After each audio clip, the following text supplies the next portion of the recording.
Welcome, welcome. Today I'm going to be sharing a quickie but very important tip about curriculum development. And it's also an essential piece on how to start each and every one of your group experiences, whether you are leading a year-long group program or a 2-hour workshop or anything in between.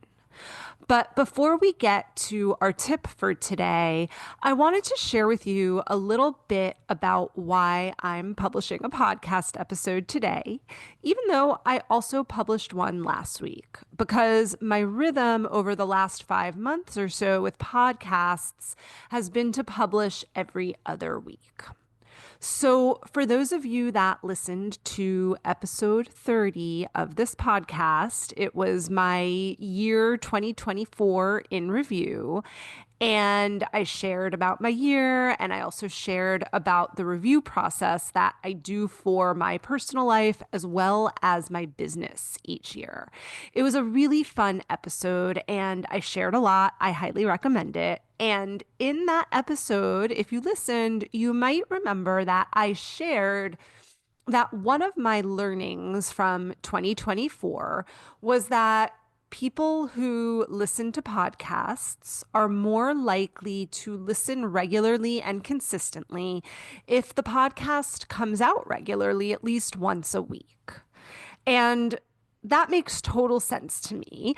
You probably guessed one of my pastimes is to listen to podcasts. I am a podcast listener, and the podcasts that I remember to look up regularly or listen to regularly are the ones that publish at least once a week. So, to that end, one of my commitments to you, my dear listener, in 2025 is to publish this podcast every week instead of every other week. Now, here's the other thing that I learned about podcasts last year, especially since it was my first year doing a podcast. Creating a podcast episode that has a lot of quality and value, it takes time to create. It takes a good hour for me, sometimes even more, to craft the episode and think it through and then write out what I want to share with you. And then it takes time to record the episode and then write the show notes, et cetera, et cetera. And even though I have an amazing team who help me with so many things, and I'm so grateful for my team, even though I have that, I do all of the podcast creation minus the editing of the recording and the posting of the podcast on platforms. I do all the other things all by myself. That's because this podcast is so special to me, and I really love to do all the creation pieces. Also, I might be a little bit of a control freak. Anyway, I'm sharing all of these learnings about podcasts in case it's helpful to you, but also so that you understand my plan for this podcast. Since it takes so much time and energy to craft episodes, my working plan is to alternate each week between a full episode and what I'm calling a mini episode. Basically, a quickie tip or thought that's maybe just about 15-ish minutes. This way, you'll still get tons of content regularly from me every week. And at the same time, I'll be able to handle the workload. So I'm excited to see how this goes. And also, thank you for being in this podcast experiment with me. Oh, and by the way, if you've been wanting more content and tips and wisdom about coaching and about leading groups and about business and about life from me, in addition to the podcast, definitely join my email newsletter as well as my Facebook community. One of my very longtime clients always teases me that I'm the content queen. That's what he calls me because I put out, he says, so much value in lots of different ways. And it's true. I really take seriously bringing you as much value as I can. So I'll drop the link for both my newsletter as well as for the Facebook community into the show notes. Okay, so now let's dive into today's topic for this mini tip episode. And today's topic is an important and I would say an essential skill for being able to create any kind of group experience or curriculum that has your audience or participants engaged and excited and ready to receive the material that you're going to share. And this tip that we're looking at today is one of 7 tips that I share in my free masterclass called The Transformative Powerful Curriculum. Create a program that's as powerful as you. That masterclass is 90 minutes of solid gold tips and tricks to make your group programs the kind of experiences that your participants will remember forever. I'll drop the link for that free masterclass in the show notes if you want direct access to it. Okay, so without further ado, here is the tip. Include opening content and exercises in your curriculum so that your group participants can become invested, ready to learn, and ready to receive your thought leadership. Okay, so let me explain what I mean by this. Many group programs lose participants' interest or their commitment as early as the first session of the program or the first 5 minutes if it's a workshop. The first session or the first recording if your program is a home study, or the first hour if it's a day-long retreat or longer is critical in being able to engage your participants, in being able to help them build deeper investment in doing the work of the program, in supporting them to really be open to receive all that you're going to be sharing throughout the program with them. Now, at first, it sounds counterintuitive because if someone is in your program or has your home study or at your retreat or your workshop, they've already spent money. They've already purchased your program. So then why wouldn't they show up for the program engaged and ready? Well, some of your participants are going to show up excited and engaged for sure. But human behavior and neuroscience shows us that from the time someone registers for your program to the time that you start your program, even if it's just a few days later, the excitement and the dopamine about the program have already started to dissipate a little bit for your participant. And some resistance to feeling inspired to do the work or believing that they're going to get results usually sets in by the time they start. And then beyond that, even when people register for a program and are excited, the more that you can, as the course leader, from the very, very beginning of the program, inspire them and get them set up to be crystal clear on their commitment to the results they want to create, that's when you get much higher student success rates. That's when you're able to create more transformation throughout the course. That's when you're able to create more willingness among your participants to go deep and be vulnerable, and so much more.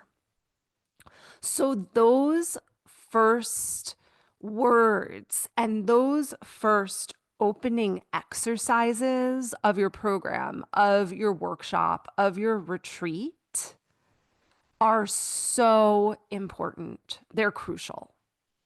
Okay, so then the question becomes, how do you craft opening exercises and content so that your participants are really ready, really engaged, really open?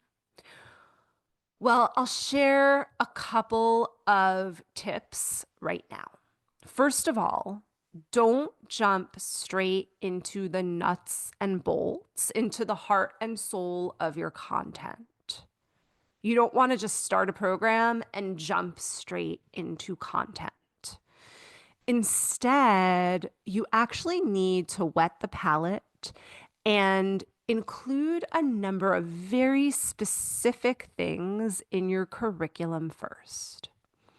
If you jump right into your content, you're going to lose people. And I always kind of share a little story about this as a participant in a workshop. I was at kind of a day-long conference many, many years ago where you can kind of pick, which talks you were going to go to. This was in person.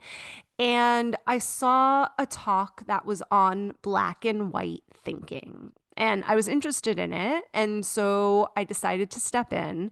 And the woman who was leading the workshop on the black and white thinking, she just, as soon as the workshop started, she just jumped in to giving her how-tos on how to move out of black and white thinking.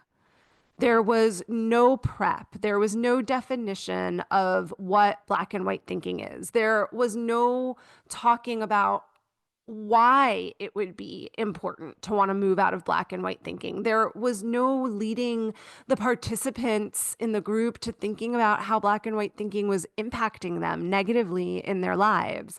And I'll tell you, this woman may have had fantastic content on the how-tos, but people were disengaged. There were quite a number of people who left her talk within the first 5 minutes, and I actually left shortly after that. I just wasn't engaged. So, what I want to invite you to do with your programming instead is to take the time to create a container for your content. I'm going to say this again because it's so important. Take the time to create a container for your content from the beginning. This is also rooted in neuroscience. The container is what creates the safety that allows your participants to stick around, even if they're fearful or uncomfortable about the content, about the stretching that they're about to do through your content. Now, you want to be masterful when you create containers for your content. If not, your participants literally are not ready to receive the heart and the depth of your curriculum, of your content. If your curriculum is really valuable and really cutting edge and is going to really ask a lot of your ideal client, right? And we want our curriculum to ask a lot, to stretch our ideal client.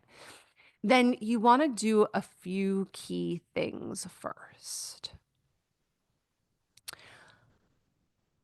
Number one, start with inspiration.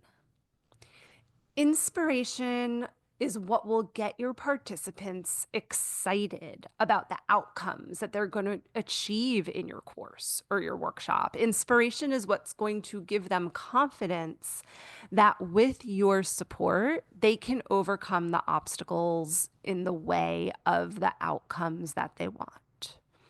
Inspiration is also what will help your participants see that they're in the right place by being in your program or workshop, and that what they are going to learn is 110% relevant to their needs. So when I say start with inspiration, think about starting with some words about why they're there, right? Why are your participants there on this journey with you? Speak to also why you're there, why you're taking the time and the energy to be on this journey with them. Speak to what's possible through the work you're going to do together.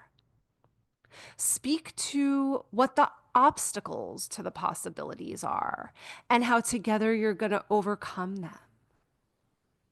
As part of that inspiration in the beginning, speak to who is this program for? Who is this workshop for? So that people can identify themselves in what you're sharing, right? So always towards the beginning, you want to start with these types of things. This is what's going to help you set the container. And then I want to share just a few other things to start to think about at the beginning of your curriculum. And, we're just going through this very, very quickly in the life-changing courses training, which is my 10-week hold your hand training so that you create a curriculum that's deep and has gravitas and fully articulates your unique thought leadership. We really unpack all of the pieces that you need to do step by step by step in the beginning of a group program. You get templates of all of this. I also teach you how to build the container and how to facilitate so that you know exactly how to create all of this for your own course. But I want to just give you a few other things for today. So, in addition to starting with inspiration, you also want to help people get clear on their specific reasons for being in your workshop, for being in your course. Why are they there? You literally want to ask them to answer that question for themselves and what they're there for. What do they really want? Helping people identify why they've shown up, why they've purchased the program, why they've made the time for the retreat, and what they want to get out of it is going to help them become more invested in being present to the experience.